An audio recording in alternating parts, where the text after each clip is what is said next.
Você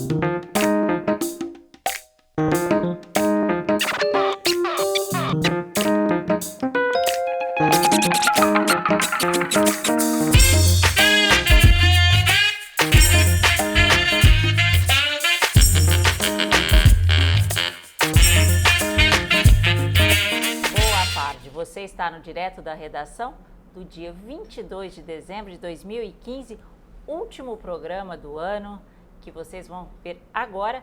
Nós estamos, eu e Andréa Martins, nossa repórter, com Jean Pontara, consultor, diretor e sócio da J. Pontara, especializado em marcas próprias e food service. É isso que nós vamos conversar, né? Exatamente. Então tá bom. Andréa, você tem a primeira pergunta, porque a Andréa esteve com o Jean recentemente num evento que tratou algumas coisas uma empresa grande de Vitória. Exatamente. Né? Estivemos juntos há mais ou menos 2 semanas. Conheci a fábrica da Maria Onus, é uma marca, uma empresa que chega no mercado, já está há 2 anos aí, né, operando. E boas notícias foram dadas no dia que conhecemos a fábrica. A empresa que produz alimentos congelados vai entrar no varejo, já opera também aí na distribuição de food service para hotéis, restaurantes. E o Jean, ele faz parte também dessa parte comercial, né, do contato comercial. Grandes empresas, Dia por Cento, se não me engano, também. Carrefour, Pão de Açúcar. E grandes distribuidores. E grandes distribuidores. Então, a gente vê que essa movimentação do food service, muitos falavam que 2015 não ia ser um ano bom. Vem sendo um ano bom, sim. Então, estamos encerrando o ano com pelo menos resultados bons, com um exemplo bom. Exatamente. Dentro da consultoria, dentro dos clientes que a gente atende na consultoria, foi um ano de prosperidade. Podemos falar um crescimento de quanto, Jean? Olha, esse ano a gente trabalhou com muitos projetos de startup. Então, companhias que surgiram neste momento ou que já estavam em algum momento, mas mal direcionadas. Então, são crescimentos de 2 dígitos, na verdade, mas é um outro momento, né? Porque nessa crise, quem tem sofrido muito mais são certamente as grandes marcas. Sim. As grandes marcas é que têm sofrido. E tem um valor maior também. Porque ela cobra um prêmio de marca no seu preço. Então, ela forma matéria-prima, mão de obra, todo o marketing que está empregado e um prêmio de marca, né? Só que esse prêmio de marca, hoje, principalmente as companhias de food service, estão com muita dificuldade de pagar o operador. O operador não tem mais a mesma margem que tinha há uns anos atrás, né? E ele já vem sofrendo com essa perda de margem de alguns anos para cá, né? O ano da Copa, por exemplo, foi um ano horrível para o setor de food service. Esperava ao contrário, né? Não, todo mundo. Eu mesmo, meu prognóstico era de sucesso. Sim, todos. Mas nós tivemos um ano terrível. O ano da Copa foi horrível. Sim. Né? A hotelaria não faturou, os restaurantes não faturaram, o público que veio para cá, público não gastou, né? A gente tem história aí dos nossos irmãos aqui, sul-americanos, que vieram para cá com $200, $300 no bolso para assistir 8 dias de jogos. Não dá. Então, foi um turismo que não agregou faturamento para o setor, pelo contrário, né? Todas as companhias que eu atendia nesse momento da Copa, eles deixaram de deslocar pessoas pelo Brasil por conta dos preços das passagens e por conta dos custos de hotelaria. O Brasil quase que paralisou. Parou. Então, poucos negócios foram gerados nessa época. E no período da Copa, eu estava trabalhando para uma líder do mercado de food service, para uma das grandes multinacionais suíças que tem aqui no Brasil. E a gente teve muita dificuldade. Foi um ano duro demais. Sim.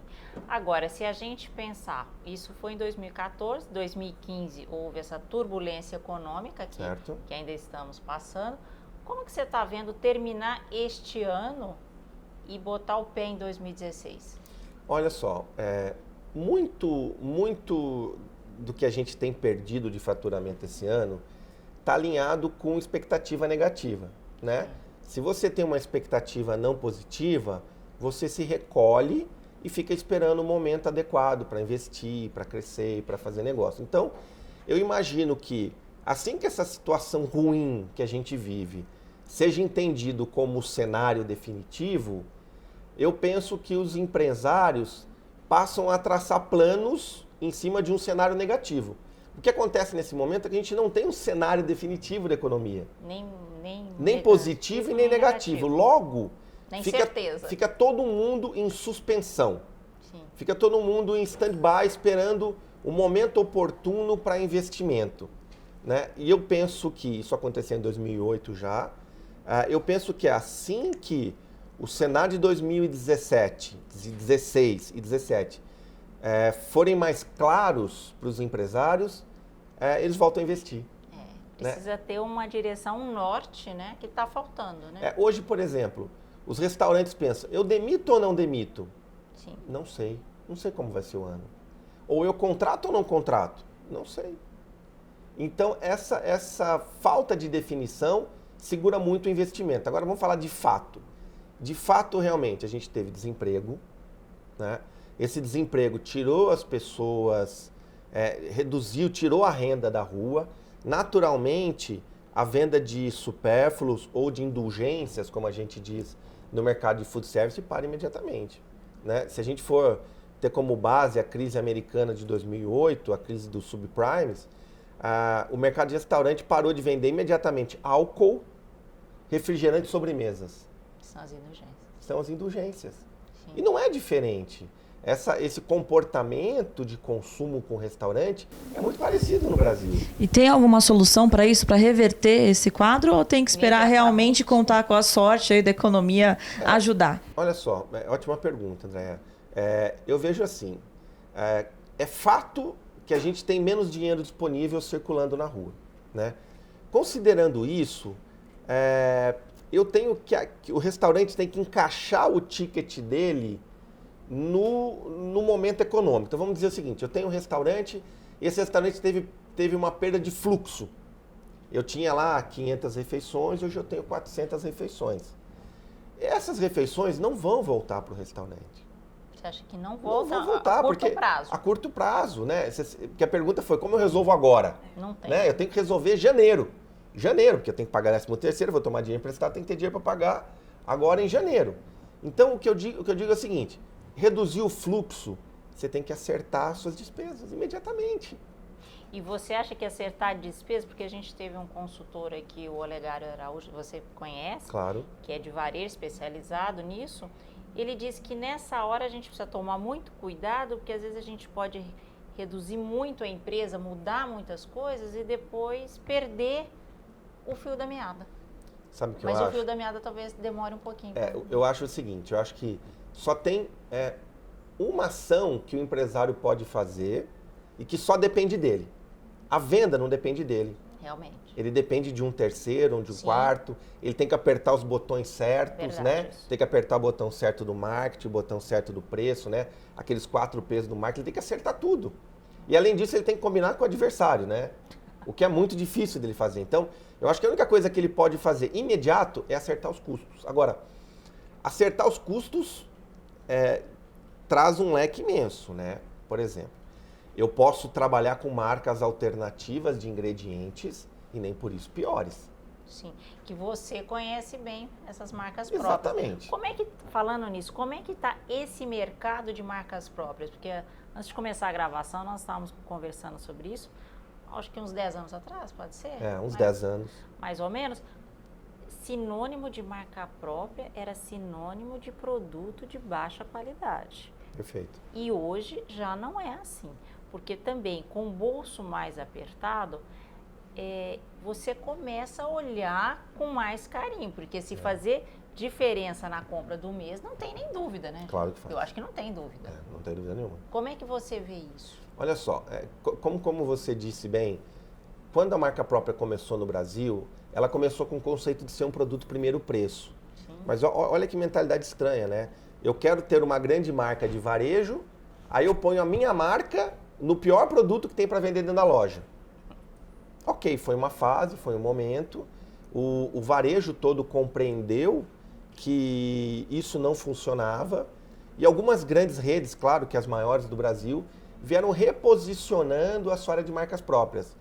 Quando eu entro dentro de uma rede, dentro de um cliente varejista, e eu vejo que existe um departamento de marcas próprias, independente do departamento comercial de marcas nacionais, eu já tenho um prognóstico de que o futuro é brilhante para ele.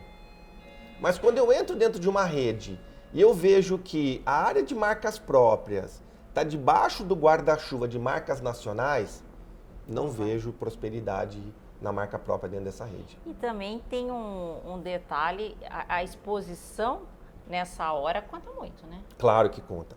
Principalmente... Ou promoção, do ponto de venda. Olha só, eu vejo a marcas próprias, ela precisa trabalhar em vários pilares, né? Primeiro, ela precisa entregar uma comunicação visual que não tenha cara de produto primeiro preço. Sim. Então, se eu estou trabalhando um fornecedor para entregar uma melhor compra, né? Um produto que tem todos aqueles atributos que você espera e que tenha um preço menor do que as marcas líderes, eu tenho que comunicar isso. Eu não posso ter uma embalagem de primeiro preço, né? Com um produto que seria de primeira qualidade. Então, esse é um tema que tem que se trabalhar. O segundo tema que tem que se trabalhar é o parceiro que o varejista vai trazer para dentro da sua rede, né? Precisa ser um parceiro que tenha como drive, como orientação de companhia, qualidade de produto e que tenha principalmente o entendimento de parceria, não de uma venda, não de uma relação negocial, né? Sim. Você está produzindo uma marca para um terceiro que vai fazer todo o esforço para vender o seu produto. Sim. Não é uma relação simplesmente negocial. Eu vendo e o varejo que se preocupe em vender. Não é assim. Você tem que construir esse produto com todo esmero, como se o produto fosse teu de fato para defender a sua marca.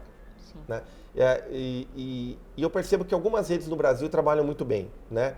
A rede Dia por Cento, por exemplo, tem mais de 30% do seu portfólio, do seu faturamento dentro de marcas próprias. E as lojas deles vivem cheias. Não, e se você for avaliar hoje, esse detalhe. se você for ver o critério, é um grande parceiro de negócio da J. Pontara. Se você for avaliar o critério de avaliação que eles têm de marca própria, por exemplo, eu não posso ter nenhum produto lá dentro que num painel sensorial esteja menos do que 5% de qualidade de um líder. Tem esse controle então. Então, dentro de 60 ou 100 provadores, nenhum produto dentro dessa companhia pode ter menos do que 5% de percepção de qualidade abaixo de um líder.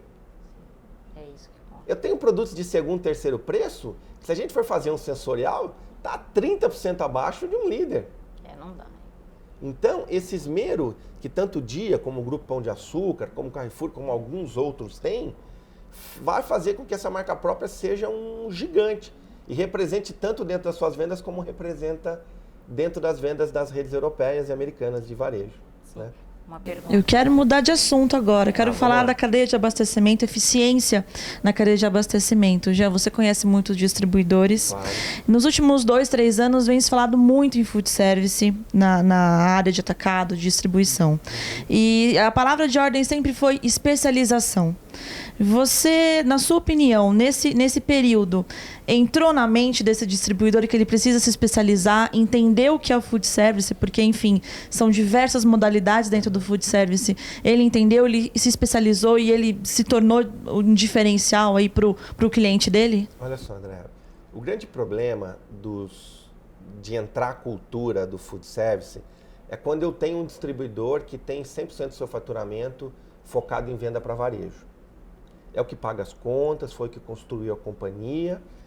Aí ele cria lá uma divisão food service que inicialmente representa 0,5%, depois representa 2%, depois representa 3%, depois representa 4%, e num momento muito grande vai representar 30% do negócio dele. Então, para esse distribuidor que não nasceu, né, distribuidor, broker ou qualquer que seja o modelo que ele opera, que nasceu para o varejo e tenta botar um food dentro da sua companhia, a representatividade e a dificuldade de entrega, de capilaridade do que o food service traz para dentro do varejista, do distribuidor especializado em varejo, assusta muito.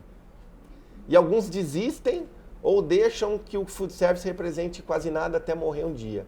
Então, eu entendo que eles sabem que precisam se especializar. mas precisa ser muito maior do que uma divisão dentro do negócio dele. Precisa de verdade ser uma nova companhia.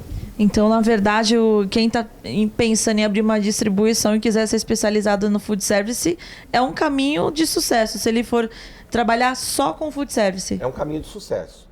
É bem diferente da forma como se opera no varejo. O varejo tem que ter uma especialização, tem que ter um conjunto de atributos, né? Mas o food service tem que ter esse conjunto e mais um plus. Porque quando você vai fazer uma venda para o supermercado hoje, a pergunta basicamente é quanto custa. Sim.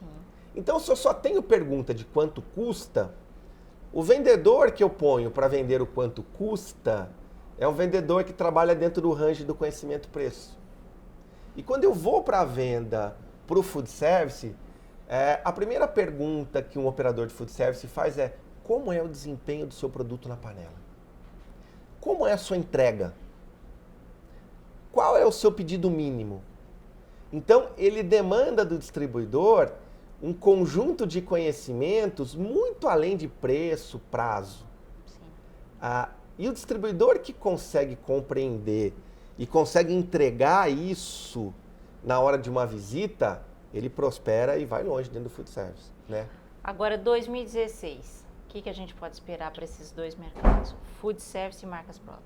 Olha só, marca própria é um caminho de prosperidade sem fim, né?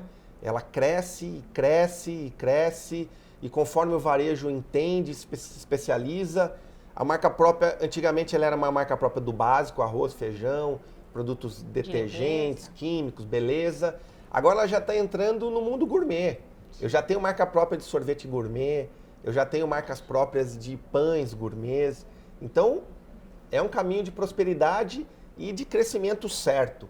Principalmente num cenário de economia, o varejo tem por cultura posicionar a marca própria 15% abaixo do líder. 15 a 20. Então você imagina o seguinte: a dona de casa compreende que a marca própria é um produto que tem tanta qualidade quanto o produto líder. Com 15% de diferença, no momento de economia difícil... Faz a diferença. Uau! Faz a diferença. 15% de diferença numa compra, 15% de diferença numa família que tem 600, 700 reais de compra do supermercado, é a parcela do condomínio que ele livra. Com certeza. É uma escola do filho, é a creche da filha, é dinheiro sem fim para uma família. Né? E outra coisa, o varejo está se posicionando com lojas de proximidade. Eu não preciso mais fazer compra do mês. Sim. Eu faço a compra dos 3 dias seguintes. Assim eu tenho desembolso menor. Você sente menos, né? Você sente menos. Não quer dizer que vai gastar menos. Talvez pague à vista, né? Pra não... Agora, o food service vai passar um ano mais turbulento, vai passar um ano mais difícil. O operador, o transformador lá, vai ter que acertar a casa dele. Ele não vai ter o faturamento que ele teve. As pessoas vão correr os operadores vão correr para trazer cliente para dentro, então eu vou ter queda de preço, eu vou ter mudança de paradigma de modelo de serviço, e aí quem não está atualizado vai ter que correr para poder ajustar o preço. Então vai ser um ano muito competitivo para o food. Não digo ruim, eu digo um ano competitivo, né? O brasileiro sabe, né, nessa hora o que deve fazer, né? O brasileiro está acostumado, não é nem a primeira e nem a última que a gente vai ver. Crise, não. É que essa realmente pegou todo mundo assim meio... impactou muito porque foram 10 anos de prosperidade seguida, exatamente. É isso mesmo. E isso aí impactou todo mundo de uma forma muito violenta, como se fosse uma onda muito forte. Né? Eu penso assim, não demora muitos meses para a situação de pânico se estabilizar. Né? Desde que a gente fala em crise, as empresas já começaram a fazer seus planejamentos para 2016 e 2017. E nesse planejamento já está empregado o pior do pessimismo possível. Assim, tá o pior do cenário, né? O pior dos cenários. Então, com certeza. A gente abre o ano 2016 esperando o pior. Sim. Qualquer coisa que acontecer. Melhorar. Eu li esses dias um relatório do Rabobank falando sobre a previsão do crescimento do PIB, né, ou da perda do PIB. A perda do PIB prevista para o ano que vem é menor do que esse ano. É menor mesmo. Então, num cenário ruim, né, vamos considerar que eu vou ter um menos ruim ano que vem. Agora também, em tempos de crise, surge o empreendedor, né? Sem dúvida nenhuma. Né? E alimentação é um dos que mais cresce nessa época. Eu tive ontem, antes de ontem, com uma dessas grandes empresas de refeição coletiva do Brasil, a maior do Brasil, e eles criaram uma rede de restaurantes aonde eu tenho uma refeição por R$12. Entra, come o que você quiser, vai embora R$12. 12? Ele falou, Jean, se eu consigo servir refeição num refeitório industrial por 10, por 8, por que eu não conseguiria fazer isso na rua? Com certeza. Ele falou, então, eu também vou caminhar para esse caminho. E é self-service? É self-service. Nossa. E assim ele conseguiu, ou seja, outras iniciativas como a dele devem acontecer para esse ano que vão entrar. Com certeza. E outra coisa, importante que a indústria pense o seguinte, o futuro do Brasil no food service são cozinhas de finalização. O que seria isso? Eu não terei mais cozinhas com tanta manipulação. O que é uma cozinha de manipulação? Eu tiro uma carne pronta, assada, congelada, assada nos melhores modelos. Pronta. Tradicional, com tempo. Não estou falando de comida industrializada. Estou falando de você comer comida pronta, artesanal, congelada. Então, eu posso ter um cardápio com 60 pratos e 3 funcionários. Eu tiro a carne congelada, eu tiro o arroz, eu tiro os legumes, eu regenero tudo, monto um prato e sirvo com o mínimo possível de colaboradores. Então, esse é o futuro. Porque desse jeito eu consigo ter o controle dos custos. Com 100, 200 ou 500 pessoas comendo dentro do meu restaurante, eu vou ter mais 1, 2 ou 3 funcionários. Além do padrão que você vai ter até do sabor e do produto da qualidade. Sempre a mesma comida todos os dias. Então, e eu estou falando de comida congelada, mas tem muito mais. Eu estou falando de molhos prontos congelados. Eu estou falando de bebidas prontas. Eu estou falando de tudo que você possa imaginar. Eu não estou subestimando o chefe, porque o chefe, ele já trabalhou lá atrás na indústria preparando o prato. Sim. Aí o chefe veio para o restaurante e ele deu a finalização. Ele regenerou da forma certa, nas temperaturas certas, no tempo certo. E ele montou um prato maravilhoso, ele finalizou com queijo, com alguma coisa e apresentou aquilo que a gente espera de um restaurante. A gente espera não só comida, a gente espera um conjunto de sensações quando a gente vai comer. Né? Eu quero uma música adequada, com uma cor de parede adequada, com uma mesa adequada, com um serviço adequado, com uma comida adequada. Então, o varejo tem que, o varejo alimentar, né, o operador tem que entender que o negócio dele não é a produção da comida. O negócio dele é o serviço da comida. Também. Conta muito. Né? Eu posso ter um restaurante autoral, e a gente sempre vai ter, né? Com um grande chefe, autoral, com as criações frescas, que tem muito valor, mas o caminho da grande alimentação é essa.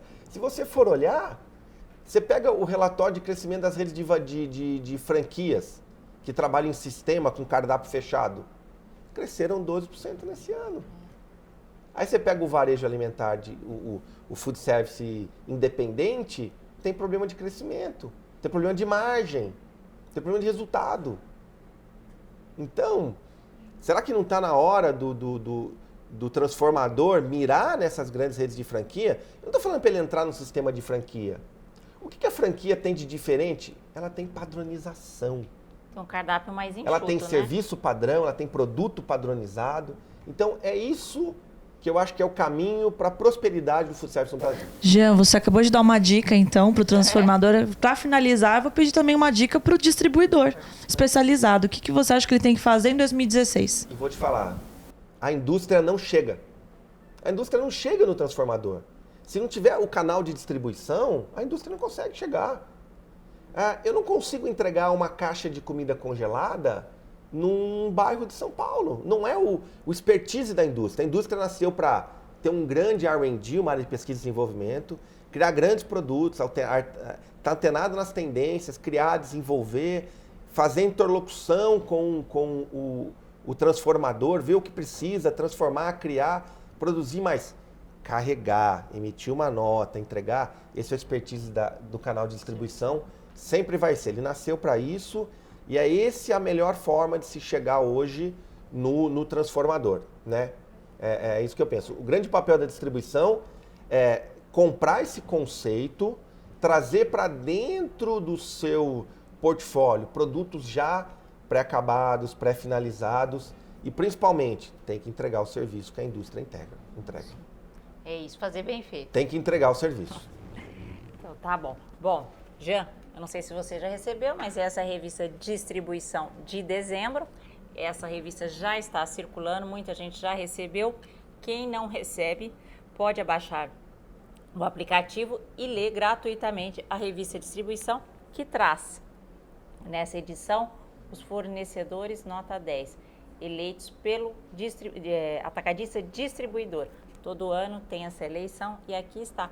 E você vai ficar sabendo por que ele foi eleito, o que ele faz de bom, né? Ótimo. É isso que a gente precisa. Olha aqui. Dezembro, já está circulando por aí. A Andréa está mostrando a revista Varejo de Vizinhança digital e mensal. Essa revista também já está circulando, muita gente já recebeu o link. Quem não recebeu pode abaixar o aplicativo. Olha aí na tela o endereço, pode abaixar e ler onde estiver. Essa é a matéria da Rúbia Evangelinellis, repórter, 20 dicas para 2016. Já estamos lá. Eu já recebi a minha. Já recebeu, aí ó, já leu. Então é isso aí, todo mundo pode ler. O que você fez, André? Você tem 2 matérias aí. Duas matérias, momento de volta às aulas, período que o pessoal diz que é o Natal fora de época para o varejo. E sim, o varejo alimentar pode vender, pode trabalhar com produtos escolares, não é só a papelaria que fatura nessa época, porque quem vai no seu ponto de venda, especialmente o pequeno, né, o morador do bairro que está acostumado a fazer compras no seu comércio, ele já conhece o dono, ele já conhece os funcionários e essa proximidade também leva ele a comprar mais produtos e até, por que não, itens escolares para os filhos. Então, acho que realmente são boas categorias. O faturamento chega a ser até 30%, segundo o Sebrae, aumentar 30% nesse período de final de dezembro até início de fevereiro. E olha aí, muitas escolas já começam as aulas em janeiro, final de janeiro. Quer dizer, então já é na sequência, Natal, Ano Novo e já começa aí o volta às aulas, não perde não. Isso já tem verão, pensa no Carnaval, né? Já tem várias coisas aí para não parar, não para não. Agora, você também fez uma de bazar, né? Uma matéria de bazar, que os produtos escolares também se encaixam aí junto com o bazar. Itens de bazar é sempre uma dúvida para o varejista, porque são categorias muito diferentes e fica perto do caixa, né, o check-out, fica na prateleira, fica na gôndola, fica na ilha, enfim. Como trabalhar esses produtos, quais são esses produtos e como fazer um cross-merchandising aí para alavancar as vendas. Lê, porque não dá para perder tempo não. Vamos arrumar esse ponto de venda para entrar 2016 com o pé direito, como diz a capa da Varejo de Vizinhança. Jean, muito obrigada. Eu que agradeço, um prazer. Você esteve aqui com a gente no último programa do Direto da Redação. Espero que você venha aqui no próximo ano, 2016. Para trazer boas notícias. É isso que eu ia falar, boas notícias. E obrigada, André. Obrigada. E eu desejo a vocês, esse é o último programa deste ano, mas o portal e a TV New Trade continua. Vocês vão poder acessar, assistir os vídeos aí, vão fazer retrospectiva. Vocês podem conferir. Quem perdeu alguma coisa nesse ano aí pode assistir de novo, tá tudo lá disponível. E voltaremos na primeira semana de janeiro de 2016. Eu desejo a vocês um bom ano, um bom Natal e vamos entrar com muita força, fé e foco. Porque 2016 está chegando e a gente precisa ter um ano melhor do que foi esse de 2015. Eu agradeço vocês que nos acompanharam durante todo esse ano e espero vocês aqui na primeira semana de janeiro. Obrigada e até lá!